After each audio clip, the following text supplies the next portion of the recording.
ஒரு தனி மனிதனுடைய வாழ்க்கைக்கு உணர்வு எவ்வளவு முக்கியத்துவம் வாய்ந்ததாக உள்ளதோ அதே மாதிரி உணவும் முக்கியம்தான். அதாவது எங்களுடைய MSK life clinic foundation food and feeling உணவும் உணர்வும் என்ற தெரப்யூட்டிக் கன்சல்டன்சியை உருவாக்கியுள்ளது. நம்முடைய உணர்ச்சிகள் எவ்வாறு பாதிப்பை ஏற்படுத்துகிறது அல்லது மகிழ்ச்சியை ஏற்படுத்துகிறது என்பதைப் போலவே நம்முடைய உணவும் மகிழ்ச்சியை உருவாக்கும். அது முறையற்று இருக்கும் பொழுது மகிழ்ச்சியை நோயாக மாற்றிவிடும் அல்லது நோயை உருவாக்கிவிடும் தன்மை உள்ளதாக உணவு மாறிவிடும். அதை உணவுசார் விஷம் என்பார்கள் அல்லது விஷ உணவு என்பார்கள். நம்முடைய மனதுக்கு எந்த உணர்ச்சியை உள்ளீடாக கொடுக்கிறோமோ அதே போல உணவையும் உள்ளீடாக கொடுப்பதில் உணவியல் வழிகாட்டல் அவசியம். உலகத்தில் நமக்கு தேவையே இன்டேக் தான், ஃபுட்டு தான். ஃபுட்டுனால தான் எல்லா நோய்களும் வருது. எங்களுடைய நிறுவனம் எம்எஸ்கே லைஃப் கிளினிக் ஃபவுண்டேஷன் சொல்லிட்டு உலகத்திலேயே வாழ்க்கைக்குன்னு கிளினிக் ஸ்டார்ட் பண்ணது நாங்கள் தான். இப்போ நீங்கள் எல்லாத்துக்கும் குவாலிட்டி இருக்குன்னு பார்க்குறீங்க இல்லையா? இப்போ லைஃப் குவாலிட்டி இருக்குன்னு நீங்கள் செக் பண்ணியிருக்கீங்களா? இல்லவே இல்லை. அதை வேர்ல்டு ஹெல்த் ஆர்கனைசேஷன் அந்த காலத்துலேயே சொல்லிடுச்சு. ஸோ அதை பேஸ் பண்ணி தான் ஒரு தனி மனிதனுடைய வாழ்க்கைங்கிறது எப்படி அளக்கிறது, மனிதனுடைய வாழ்க்கையை எப்படி அளக்கணும்னு கண்டுபிடிச்சோம். அது 4 வகையில் அளந்துக்கலாம். ஒன்று கல்வி, பொருளாதாரம், சமூக அந்தஸ்து அல்லது சமூக நலம், உளவியல் ஆரோக்கியம். இந்த 4 வச்சு தான் நம்முடைய வாழ்க்கை தரத்தை அளக்க முடியும். ஸோ அதுக்காக தான் உலகத்திலேயே முதல் கிளினிக் எங்களுடைய நிறுவனம் தான். ஸோ அந்த வகையில் பார்த்தீங்கன்னா இந்த ஃபுட் அண்ட் ஃபீலிங்னு ஒரு ட்ரீட்மெண்ட்டே வச்சுருக்கோம். இந்த நோய் வர்றது 2 வகையில் வரும். ஒன்று வைரஸ்னால் வரும், இன்னொன்று வாழ்க்கையினால் வரும். வாழ்க்கையினால் வரக்கூடியது ஒன்று, வைரஸ்னால் வரக்கூடியது. வைரஸ்னால் எதனால் வருதுன்னா நோய் எதிர்ப்புத்தன்மை குறைந்ததுனால வைரஸ் அட்டாக் ஆகும். ஆனால் அதே மாதிரி இன்னொரு நோய் எப்படி வருதுன்னா நம்ம மனசு எதிர்க்கிறதுனால நோய் வரும். எது உங்களுக்கு பிடிக்கலையோ அதை எதிர்க்கிறப்ப நோய் வரும். அதே மாதிரி உடம்புக்கு உள்ளே போகிறது எடுத்துக்கலினாலும் நோய் வரும். அப்போ ஃபுட் அண்ட் ஃபீலிங் தான் முக்கியம். இப்போ இந்த உணர்ச்சியை உருவாக்குறதுனால தான் இன்றைக்கி எல்லா ப்ராடக்ட்டுமே விற்கிது. காலை அட்வர்டைஸ்மெண்ட் பாருங்கள், உங்களுடைய உணர்ச்சியை தூண்டுறதான்.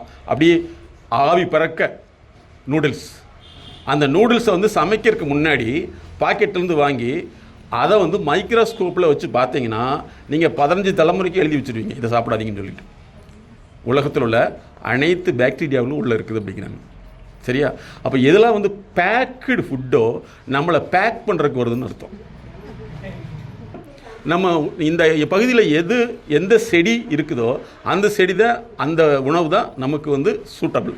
உதாரணத்துக்கு நானும் மேடம் வெளியூர் நிறைய ட்ராவல் பண்ணல பார்த்தீங்கன்னா இந்த துத்தி செடின்னு ஒன்று கேள்விப்பட்டிருப்பீங்க இல்லைங்களா? அது நிறைய இருக்குதுன்னா ஆக்சுவலாக அந்த ஏரியாவில் உள்ளவங்களுக்கு ஃபைல்ஸ் ப்ராப்ளம் நிறைய வரும் அல்ல வருதுன்னு அர்த்தம்.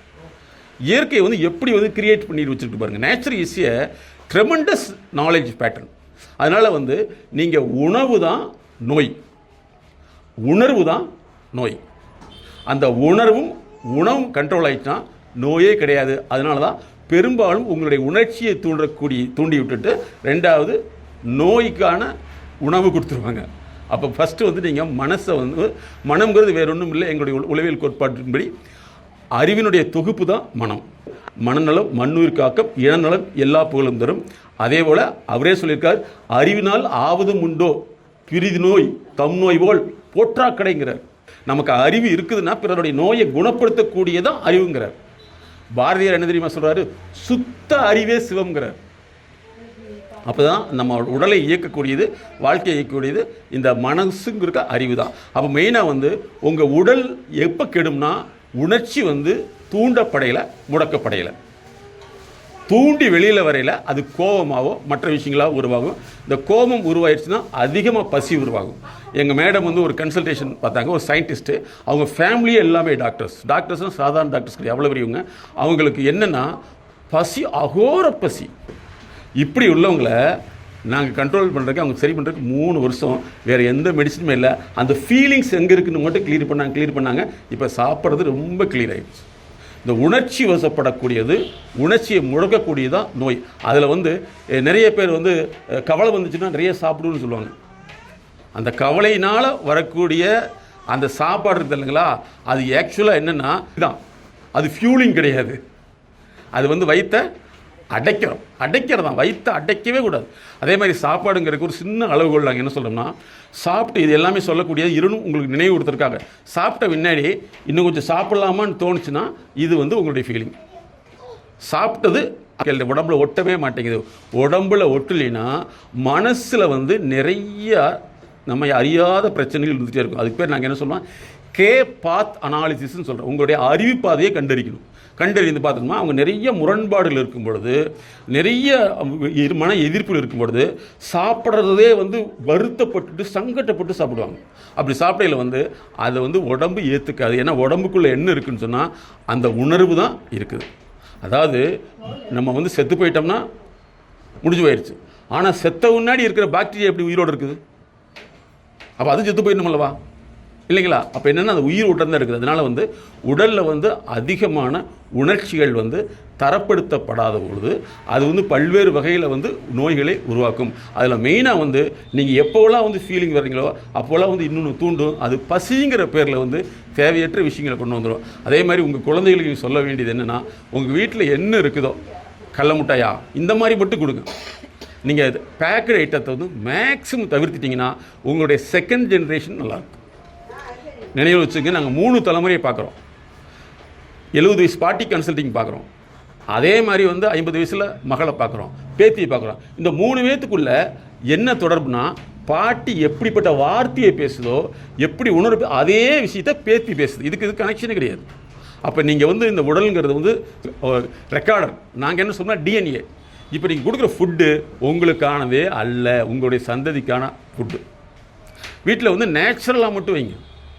யாராவது விருந்தினர் வந்துட்டாங்கன்னா மிக்சர் அப்படிங்கிற பேரில் வந்து நிறையா அதெல்லாம் கொண்டு வரதில் விட்டுட்டு உங்கள் வீட்டில் இருக்கிறத மட்டும் வைங்க. அவங்களும் திருப்திகரமாக இருப்பாங்க. அவங்களுக்கு நீங்கள் ஸ்ப்ரெட் அவுட் பண்ணலாம்.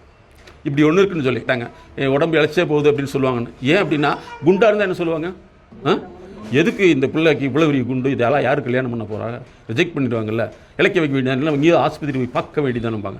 ஒல்லியாக இருந்தால் அதே மாதிரி ஆஸ்பத்திரியில் பார்க்க வேண்டியதானுப்பாங்க. அவங்களுக்கு தெரிஞ்சதெல்லாம் ஒன்றும் தெரியுமா, ஆஸ்பத்திரியில் பார்க்க வேண்டியதான்ங்கிறதா தெரியுமே தவிர, நீங்கள் ஒல்லியாக இருக்கீங்கன்னா முதல்ல வந்து தேங்க்ஸ்.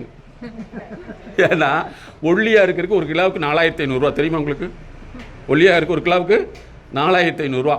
அது வந்து கேரண்டி கிடையாது. மேபி குறையலாம் அல்லது அதிகமாக கூட ஆகலாம். அதனால் வந்து உணர்ச்சிகளை வந்து நீங்கள் கண்ட்ரோல் பண்ணுங்கள்.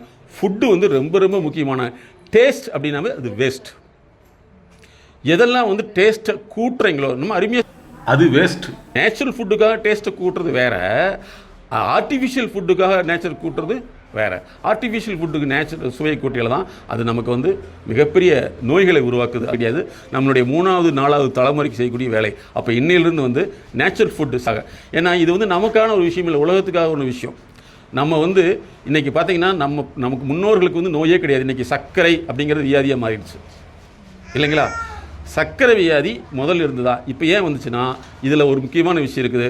வாழ்க்கையில் கசப்பான விஷயங்கள் நடக்கக்கூடாதுன்னு நினச்சிங்கன்னா அது சர்க்கரை வியாதியை உண்டாக்கிடும். அப்படிதான் எனக்கு கம்ஃபர்டபுள் ஜோன் சொல்லவா, நமக்கு பிடிச்சது மட்டும் நடக்கணும், பிடிச்சது மட்டும் சாப்பிடணும். அதே மாதிரி எனக்கு பிடிச்சது மட்டுமே வெளியில் நடக்கணும்னு நீங்கள் நினச்சிங்கன்னா அது வந்து உங்களுக்கு சர்க்கரை வியாதியை உண்டாக்கிடும். பிடிக்காததை வந்து அக்செப்ட் பண்ணிட்டீங்கன்னா அதுதான் கசப்பு. கசப்பு தான் சர்க்கரை வியாதிக்கு மருந்து. 2 விஷயம்தான். அதே மாதிரி பெண்களுக்கும் ஆண்களுக்கும் வரக்கூடிய முக்கியமான நோய்களில் என்னன்னு சொன்னால், ஆண்களுக்கு வந்து வாழ்க்கை அழுத்தம், அதனால் வரந்தான் ஹார்ட் அட்டாக் வருது. அதனால தான் நாங்கள் சொல்கிறோம், மன அழுத்தம்னு ஒன்று உலகத்தில் கிடையவே கிடையாது.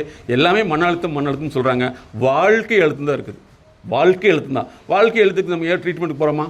சொல்லவே மாட்டாங்க இல்லையா? வாழ்க்கை அழுத்தத்துக்கு நம்ம ட்ரீட்மெண்ட் அனலைஸ் பண்ணுறோமா? நல்லா தெரிஞ்சுங்க. ஸ்ட்ரெஸ்ஸுங்கிற வார்த்தை எங்களை தவிர நீங்கள் யாருமே யூஸ் பண்ணக்கூடாது. இன்னிலிருந்து ஸ்ட்ரெஸ் எப்படின்னு நாங்கள் டெஸ்ட் பண்ணி உங்களுக்கு இத்தனை டிகிரி இருக்குன்னு கண்டுபிடிப்போம்.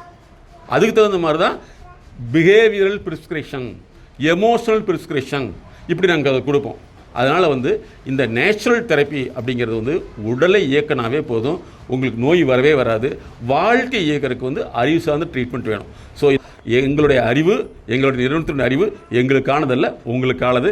அது வந்து எங்களுடைய சேனல் இருக்குது, எம்எஸ்கே லைஃப் டிவி போட்டிங்கன்னா எங்களுடைய அனைத்து ரிசர்ச்சுமே அதில் போட்டு வச்சுருக்கோம். ஸோ நோயற்ற வாழ்க்கை நம்ம அடுத்த சந்ததி கொடுக்க, நோயற்ற உடலை அடுத்த சந்ததிக்கு நீங்கள் கொடுக்கணும். 2 வகையில்.